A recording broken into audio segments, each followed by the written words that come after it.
Hello friends, आप सभी लोगों का एक बार फिर से स्वागत है हमारे यूट्यूब चैनल में। दोस्तों, आज के इस वीडियो में हम लोग रेलवे ग्रुप डी एग्ज़ाम के लिए साइंस के मोस्ट इम्पॉर्टेंट क्वेश्चंस को देखेंगे। आज का हमारा टॉपिक है पादप शरीर क्रिया विज्ञान से रिलेटेड 100 मोस्ट इम्पॉर्टेंट क्वेश्चंस को देखेंगे। तो आज है हमारा railway group D science series का डे 3। यदि आप लोग ने डे 2 तक की वीडियोज़ को नहीं देखा है तो आप लोग देख लेना। तो चलिए आज की इस वीडियो को स्टार्ट करते हैं बिना किसी देरी के। तो सबसे पहले हम लोग देखते हैं प्रकाश संश्लेषण से रिलेटेड इंपॉर्टेंट क्वेश्चंस को देख लेते हैं, जो आपके एग्जाम के लिए बहुत ही ज़्यादा इम्पॉर्टेंट हैं।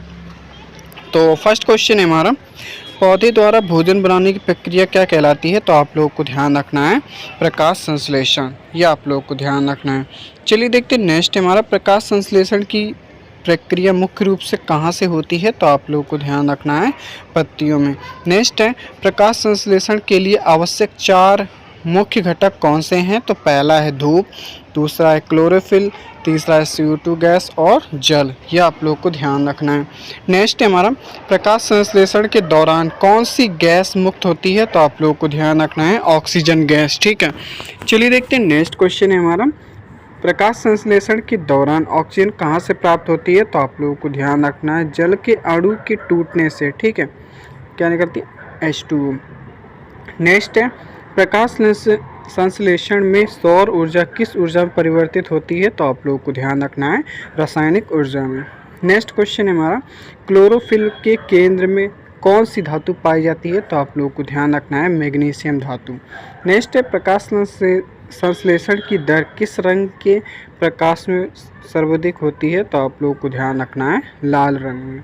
नेक्स्ट है, प्रकाश संश्लेषण की दर किस रंग में सबसे कम होती है? तो आप लोग को ध्यान रखना है बैगनी और हरा रंग में। नेक्स्ट है, प्रकाश संश्लेषण की प्रकाशिक अभिक्रिया कहाँ होती है? तो आप लोग को ध्यान रखना है ग्रेना में। यह आप लोग को ध्यान रखना है। नेक्स्ट क्वेश्चन हमारा, प्रकाश संश्लेषण में अप्रकाशिक अभिक्रिया कहाँ से होती है? तो स्ट्रोमा से होती है। ठीक है, नेक्स्ट है, प्रकाश संश्लेषण का अंतिम उत्पाद क्या है? तो आप लोगों को ध्यान रखना है ग्लूकोज कार्बोहाइड्रेट, इंपॉर्टेंट है। नेक्स्ट है, पौधे CO2 गैस कहाँ से प्राप्त करते हैं? तो आप लोगों को ध्यान रखना है वायुमंडल से। ठीक है, रंध्रों के माध्यम से। ठीक है, रंध्रों से। नेक्स्ट है, चलिए देखते हैं नेक्स्ट क्वेश्चन है हमारा, पत्तियों में गैसों का विनिमय किन छिद्रों से होता है? तो आप लोगों को ध्यान रखना है स्टोमेटा से। नेक्स्ट है, हिल अभिक्रिया का संबंध किससे है? तो आप लोगों को ध्यान रखना है प्रकाश संश्लेषण से।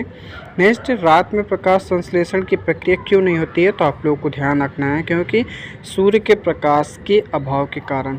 नेक्स्ट, किस प्रक्रिया द्वारा पौधे और ऊर्जा को संचित करते हैं? ठीक है, तो आप लोग को ध्यान रखना है प्रकाश संश्लेषण। नेक्स्ट है, समुद्री शैवाल वायुमंडल की कुल ऑक्सीजन का लगभग कितना भाग बनाते हैं? तो आप लोग को ध्यान रखना है 90%। नेक्स्ट है, प्रकाश संश्लेषण की दर तापमान बढ़ने पर क्या होती है? तो आप लोगों को ध्यान रखना है एक सीमा तक बढ़ती और फिर घटती है। नेक्स्ट है, प्रकाश संश्लेषण के दौरान जल का उपचयन, ठीक है, ऑक्सीडेशन और CO2 का क्या होता है? तो आप लोगों को ध्यान रखना है रिडक्शन, अपचयन होता है। यह आप लोग को ध्यान रखना है। चलिए अब देखते हैं हम लोग पादप हार्मोन से रिलेटेड। तो फर्स्ट है हमारा, पौधों की वृद्धि को नियंत्रित करने वाला मुख्य हार्मोन कौन सा है? तो आप लोगों को ध्यान रखना है कौन सा हार्मोन है? ऑक्सीजन। नेक्स्ट है, ऑक्सीजन हार्मोन की खोज किसने की थी? तो आप लोगों को ध्यान रखना है चार्ल्स डार्विन ने 1880 में। नेक्स्ट है, फलों को गिराने से बचाने वाला हार्मोन कौन सा है? तो आप लोगों को ध्यान रखना है ऑक्सीन।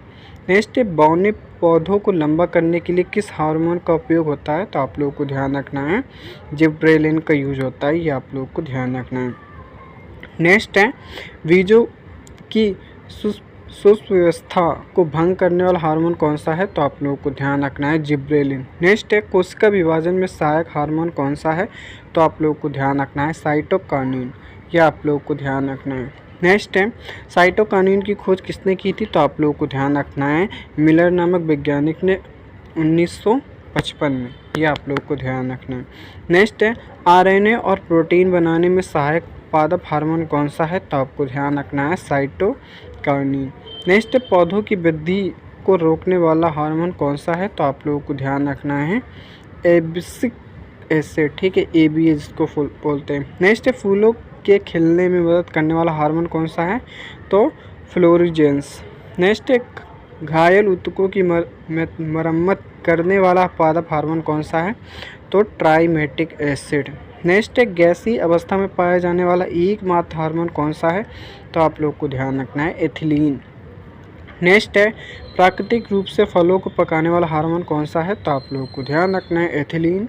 नेक्स्ट है एथिलीन की खोज किसने की थी? तो बर्ग नामक वैज्ञानिक ने 1962 में की थी।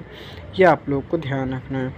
चलिए देखते हैं नेक्स्ट क्वेश्चन है हमारा, कृत्रिम रूप से फलों को पकाने के लिए किस गैस का उपयोग होता है? तो आप लोगों को ध्यान रखना है एसिटिलीन। ठीक है, इसका यूज़ होता है। ठीक है, जिसमें कैल्शियम कार्बोनेट से प्राप्त होता है। ये आप लोग को ध्यान रखना है। नेक्स्ट है पत्तियों द्वारा अतिरिक्त जल को वाष्प के रूप में बाहर निकलना क्या कहलाता है? तो आपको ध्यान रखना है वाष्पोत्सर्जन। नेक्स्ट है वाष्पोत्सर्जन की दर मापने वाला यंत्र कौन सा है? तो पोटोमीटर है। ठीक है, नेक्स्ट है स्टोमेटा के खुलने और बंद होने को कौन नियंत्रित करता है? तो आप लोग को ध्यान रखना है रक्षक कोशिकाएं। ये आप लोग को ध्यान रखना है।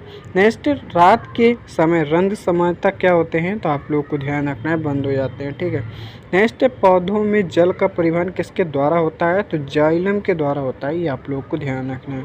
नेक्स्ट पौधों में भोजन का परिवहन किसके द्वारा होता है? तो फ्लोएम के द्वारा। नेक्स्ट पौधों की ऊर्जा मुर्दा क्या है? तो एटीपी। नेक्स्ट श्वसन के दौरान पौधे कौन सा गैस ग्रहण करते हैं? तो ऑक्सीजन गैस। ये आप लोग को ध्यान रखना है। नेक्स्ट क्वेश्चन हमारा, श्वसन की क्रिया पौधों में कब होती है? तो आप लोगों को ध्यान रखना है दिन और रात दोनों समय। नेक्स्ट पौधों में गैसों का विनिमय किसके द्वारा होता है? तो आप लोगों को ध्यान रखना है विसरण के थ्रू। नेक्स्ट एटीपी का निर्माण कहाँ होता है? तो आप लोगों को ध्यान रखना है माइटोकॉन्ड्रिया में। नेक्स्ट अवायवीय श्वसन का अंतिम पौधों में क्या है? तो आपको ध्यान रखना है इथाइल एल्कोहल। ठीक है, ये आप लोगों को ध्यान रखना है। नेक्स्ट है वाष्पोत्सर्जन की दर आर्द्रता बढ़ने पर क्या होती है? तो आपको ध्यान रखना है घट जाती है। ठीक है, आमतौर पर। नेक्स्ट पौधों के लिए एक आवश्यक बुराई यानी नेसेसरी इविल किसे कहा जाता है? तो वाष्पोत्सर्जन को। नेक्स्ट है बिंदु स्राव की प्रक्रिया कब होती है? तो आप लोग को ध्यान रखना है सुबह के समय। ठीक है, जब जड़ दाव अधिक होता है। ठीक है, अब चलिए देखते हैं नेक्स्ट। अब देखते हैं पादप पोषण एवं खनिज से रिलेटेड। तो चैनल पर नए चैनल को सब्सक्राइब तो कर ही लेना। तो फर्स्ट है हमारा पौधों को कितने आवश्यक तत्वों की आवश्यकता होती है? तो आप लोगों को ध्यान रखना है 17 तत्वों की।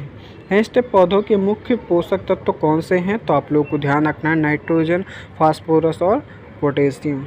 नेक्स्ट है क्लोरोफिल के निर्माण के लिए कौन सा तत्व आवश्यक है? तो आप लोग को ध्यान रखना है मैग्नीशियम। नेक्स्ट है दलहनी पौधों की जड़ों में कौन सा जीवाणु नाइट्रोजन स्थिरीकरण करता है? तो राइजोबियम।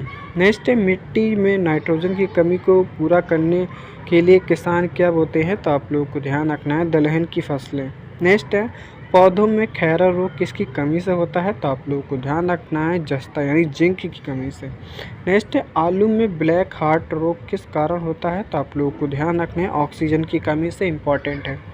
नेक्स्ट है नींबू में डाईबैक रोग किसकी कमी से होता है? तो आप लोगों को ध्यान रखना है तांबा की कमी से। ठीक है, नेक्स्ट है पत्तियों का पीला पड़ना किसकी कमी का लक्षण है? तो आपको ध्यान रखना है लोहा या मैग्नीशियम की कमी से।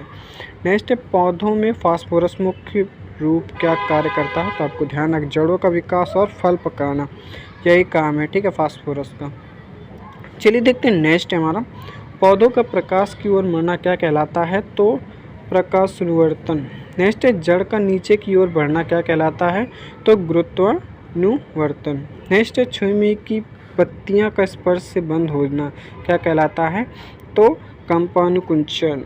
नेक्स्ट है कीट भक्षी पौधे किस तत्व की कमी को पूरा करने के लिए कीटों को खाते हैं? तो नाइट्रोजन के लिए। ठीक है, नेक्स्ट है घटपर्णी कैसा पौधा है? तो आपको ध्यान रखना है कीट भक्षी पौधा है। नेक्स्ट है विश्व का सबसे बड़ा फूल कौन सा है? तो आप लोग को ध्यान रखना है रेफ्लेसिया, और सबसे छोटा तो वुल्फिया। नेक्स्ट है जीवन चक्र की दृष्टि से पौधे का सबसे महत्वपूर्ण अंग क्या है? तो आप लोग को ध्यान रखना है पुष्प, इम्पॉर्टेंट है। नेक्स्ट है अफीम देने वाला पौधा कौन सा है? तो आप लोग को ध्यान रखना है पोस्ता। नेक्स्ट है कुनैन मलेरिया की दवा किससे प्राप्त होती है? तो आप लोगों को ध्यान रखना है सिनकोना की छाल से, यह आप लोग को ध्यान रखना है। चलिए देखते हैं नेक्स्ट हमारा केसर किससे प्राप्त होता है, तो आप लोग को ध्यान रखना है पुष्प के वर्तिकाग्र से। ठीक है। नेक्स्ट लौंग पौधे का कौन सा भाग है, तो आप लोग को ध्यान रखना है सूखी हुई पुष्पकली का। नेक्स्ट प्याज खाने योग्य भाग कौन सा है, तो आपको ध्यान रखना है रूपांतरित तना। ठीक है, इसको बोलते हैं शल्ककंद। ठीक है, ये आप लोग को ध्यान रखना है। नेक्स्ट सेब को खाने योग्य भाग कौन सा है, तो पुष्पासन। नेक्स्ट हल्दी का पीला रंग किसके कारण होता है, तो कुरकुमीन के कारण। नेक्स्ट है मिर्च का तीखापन किसके कारण होता है, कैप्सेसिन के कारण। इंपॉर्टेंट है। नेक्स्ट सबसे लंबा जीवित वृक्ष कौन सा है, तो सेकुआ। इंपॉर्टेंट है। नेक्स्ट पौधों की आयु को निर्धारण कैसे किया जाता है, तो वार्षिक वलयों के द्वारा। ठीक है, को गिनकर, यह आप लोग को ध्यान रखना है। नेक्स्ट वलयों को गिनकर आयु ज्ञात करने का विज्ञान क्या कहलाता है,